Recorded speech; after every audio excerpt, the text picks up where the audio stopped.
Manhattan Massacre by Brian James Shanley. What was the attack of September the 11th, 2001 really all about?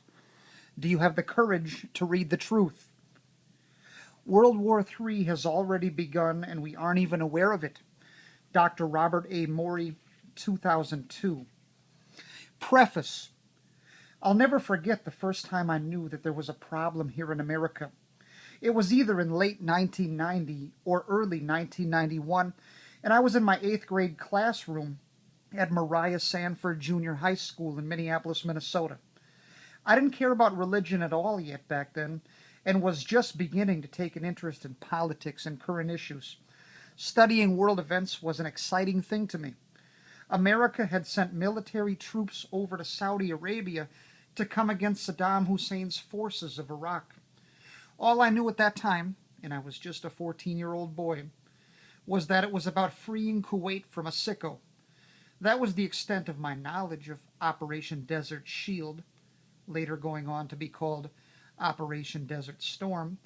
But it was enough for me to feel proud to be an American and proud to come from a country that fought for the cause of freedom all around the world. Since it was clear to any thinking person that our nation's military troops were heroes, I assumed that my classmates around me were just as proud to be from America as I was. I mean, they had access to the same information that I did. I voiced my opinion about how proud I was of our troops at school in my daily speech without even thinking that anyone would or could hold to another viewpoint.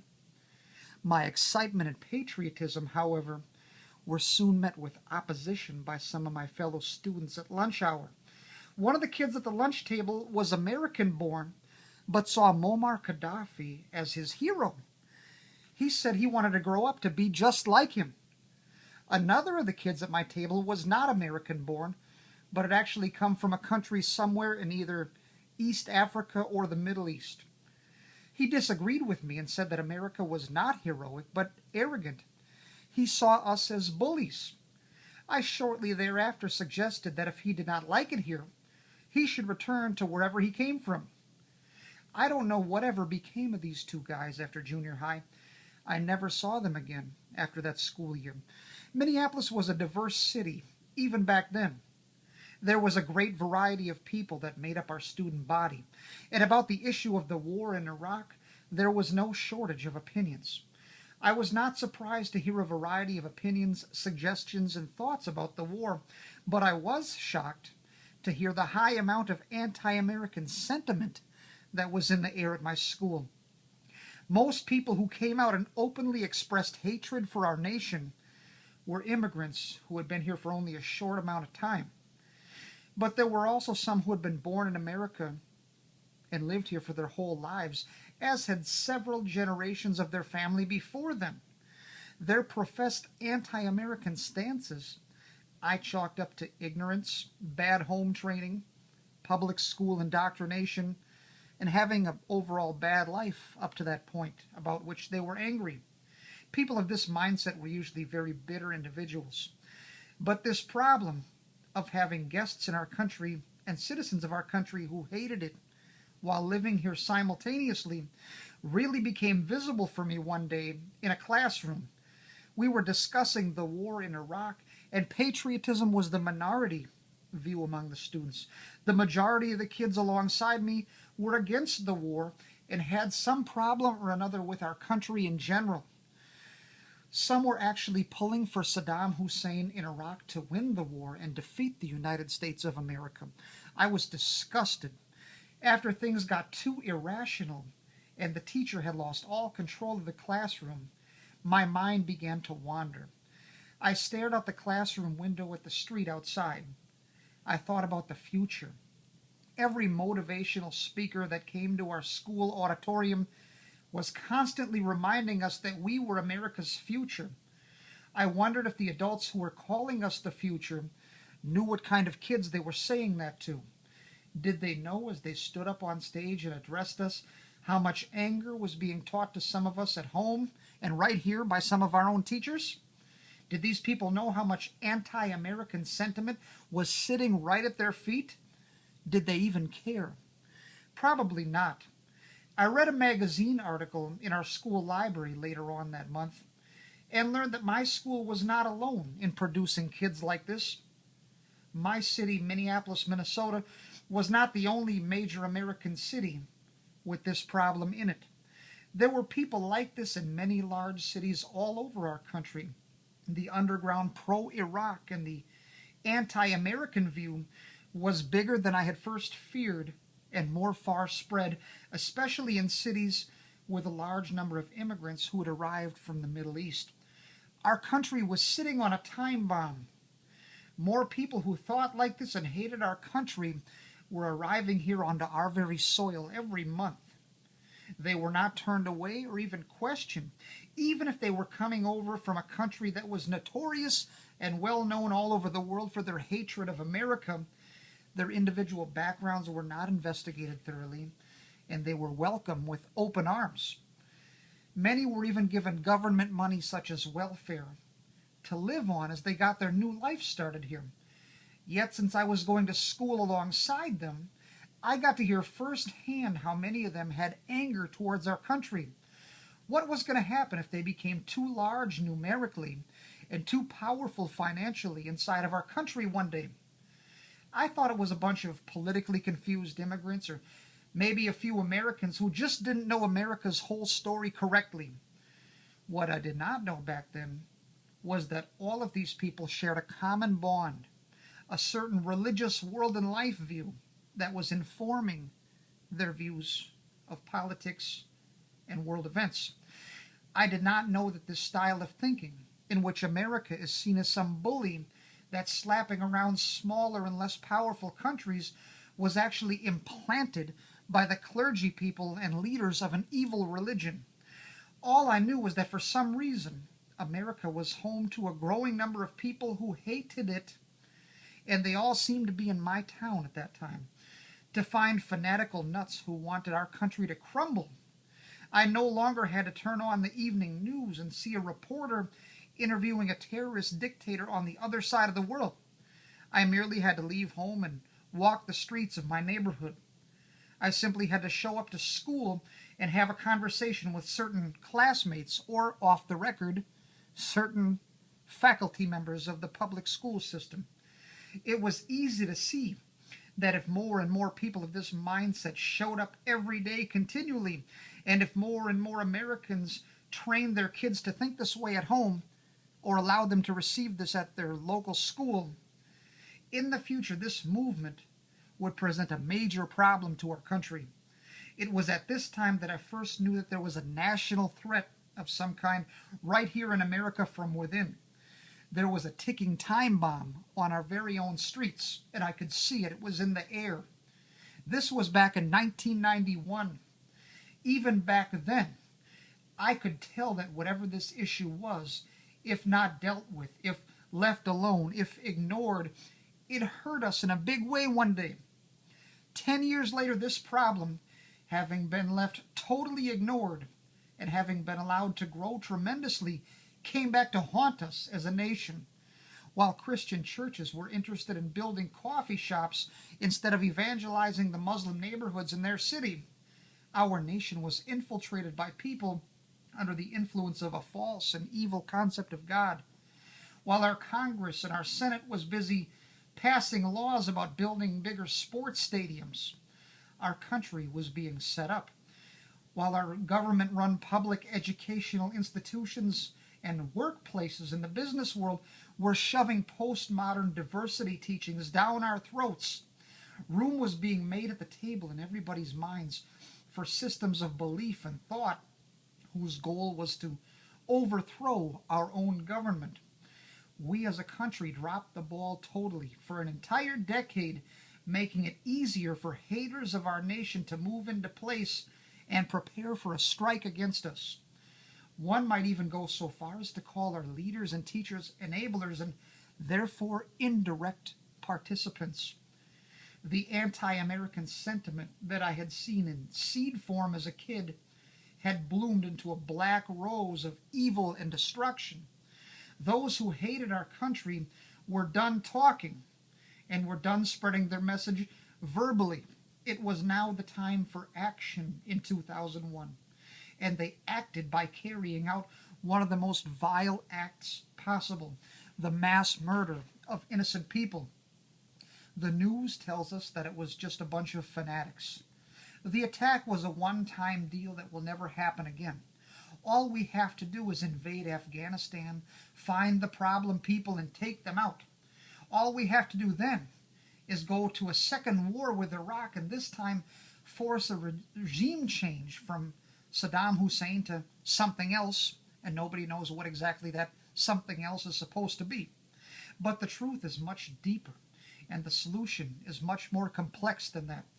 Something uglier than radical fanaticism was the motivational factor that moved in the hearts of the criminals who have attacked our country, and something much closer to home than we think was behind it. Invading another country cannot help us if the problem is actually here. If we fail to see this ugly thing for what it really is, then we will fail to deal with it. And if we fail to deal with it, then life as we once knew it here in America is already gone forever. Picture a new way of life here in America, a new reality in which you sit down in the evening after a long day of work and eat dinner. You flip on the nightly news and you see a report of a random shooting spree inside of a McDonald's restaurant. Or you see a report of a suicide bomber wearing a bomb under his coat and letting it explode in a Walmart store. You hear of shopping malls being evacuated because of bomb threats. You hear of a nuclear device ripping through the downtown area of a major American city. Picture not being shocked at all, because it happens so often, and the news is full of things like this every day. Now picture this not being a story about what's taking place in a Middle Eastern country on the other side of the world, but actually right here in America. We've been going down the road towards just such an environment for over 20 years. Right now, as I write this in 2002, it's still early enough to stop this future from coming to pass. There's still time to reverse this trend. But this will not always be the case. Time will not always be on our side. We're dealing with a finite amount of time and a limited window of opportunity in which to move. America needs to stop talking and start acting. And we need to do it now while our country still stands. There is something evil at work that has set itself up against America and against America's people. It will be against us in a long campaign lasting over many decades. It has already been here for decades in the past and will still continue its efforts either until we deal with it or until it accomplishes its plans against us. September 11th, 2001 was not an isolated incident. It was not a one-time event. It was just the beginning. On that date and every day since, America has been on full alert. Well, this author has been on full alert since 1997. If you've never studied this issue before, you owe it to yourself to read what I've written in this book, Manhattan Massacre. That day was bad enough. Let's work together to prevent the next one. Brian James Shanley, Minneapolis, Minnesota, 2002. A personal word from Joe Irvin. Prior to September 11, 2001, the black cauldron of Islam had been brewing for quite some time, gaining acceptance throughout the nation from various organizations, be they secular or religious. Since September 11, 2001, many people here in America are scrambling to find out what happened. And many Islamic scholars, politicians, and yes, even some Christian ministers are coming out of the woodworks in an attempt to explain and justify this mess. Those that come out against Islam have been silenced and given very little, if any, airplay. Franklin Graham, the son of evangelist Billy Graham, was blasted for commenting on the wickedness of Islam. So was Pat Robertson. The thing I noticed was that when these men were called upon to explain their position, they were oftentimes presented by the media in such a way that made them come across to the masses as being unloving towards Muslims or anti-Muslim. This book is important for many reasons, mostly because the victims of September 11, 2001 and their families deserve an explanation for why these terrible events have taken place. It is sad that they have been giving nothing but poor excuse after poor excuse by the government and media, which is why this book couldn't have come at a better time. With the attacks on the World Trade Center and Pentagon, people are being misguided and fed a Sunday school version of Islam. This book will serve to set the record straight once and for all time, getting down to the crux of the matter, which is the Islamic teaching of jihad or holy war. Brian James Shanley has been studying and doing research on Islam and its effects on our culture since 1997. He has been on the front lines sounding the alarm here in Minnesota well before it ever became popular to do so. He has debated many Muslims and non-Muslims alike on the street, in the workplace, and in the church concerning the violent nature of Islam. It is my hope that, at the very least, this book will plant a seed of curiosity in those who read it and force them to seek further truth concerning the true nature of Islam. Joe Irvin, Bloomington, Minnesota, 2002. Dedication. This writing is dedicated to the memory of those innocent people who were lost on this horrible date in American history. I tried to tell people it was coming before it did, but the world thought I was crazy and mean for talking about it. It is also dedicated to those brave men and women on the New York City Police Department and Fire Department who gave their lives while attempting to save others. And finally, it is dedicated to the citizens in America who have been searching for the answer as to why the attack happened. It is the intent of this book to finally give you the truth that the politicians and the media refuse to supply you with. I hope it removes the blindfolds from people's eyes and allows them to see the truth, even if the truth may be too difficult to handle. God bless America. Brian James Shanley, 2001. Introduction. Every so often, an ugly disaster of unimaginable horror and great tragedy takes place. The date it happens is forever etched into the minds and onto the hearts of the people who were alive in the time in which it occurs. In 1912, it was the sinking of the Titanic. In 1941, it was the attack of Pearl Harbor. In 1963, it was the assassination of President John F. Kennedy. In 1986, it was the explosion of the Space Shuttle Challenger. In 1995, it was a bomb going off in downtown Oklahoma City, Oklahoma. Whatever generation of person you are talking to determines the particular disaster through which they lived. If they were old enough to comprehend what happened, oftentimes they can remember it like it just happened yesterday, even if it really happened decades ago. They can tell you exactly where they were and what they were doing at the moment that they heard about it. These events cause ripples in time that change our lives and forever alter the course of history. Going forward after these disasters, nothing is the same. And I'm sad to say that our generation is no exception. Wherever you were and whatever you were doing, you will never forget the moment that you heard America had been attacked. It was Tuesday morning, September the 11th, 2001. If I live to be 100, I will never fail to remember that day. I was at my desk at my job in the secular workplace. I worked for Wells Fargo Home Mortgage in the Minneapolis suburb of Bloomington. My good friend Joe Irvin emailed me and asked, "Did you hear about New York?" I wrote back and said, "No, what happened?" He said 2 planes crashed into the 2 twin towers of the World Trade Center. The World Trade Center isn't even standing anymore. If it had been 1 plane, my response would have been, "What a tragic accident." But since there were 2 planes hitting the World Trade Center, I knew that it was not an accident, so I replied, "It was the Muslims." I went around my job telling people about what had happened, and I gave them my own personal take that our Muslim community here in America had finally hit us from the inside like they'd always been talking about doing. I was able to tell my coworkers all about it in detail, using words like jihad and Osama bin Laden before they became household words. This was because I'd studied this issue for years before and was watching and waiting for an event like this to happen. All the while, I had been praying to be wrong about the issue. I did not want a tragedy to take place and had been doing what I could to warn people about the Islamic threat all over the streets of my city. But people were still in shock and disbelief. They were having enough trouble accepting the fact that it had happened. To try and say for sure who did it or why was bigotry as far as they were concerned.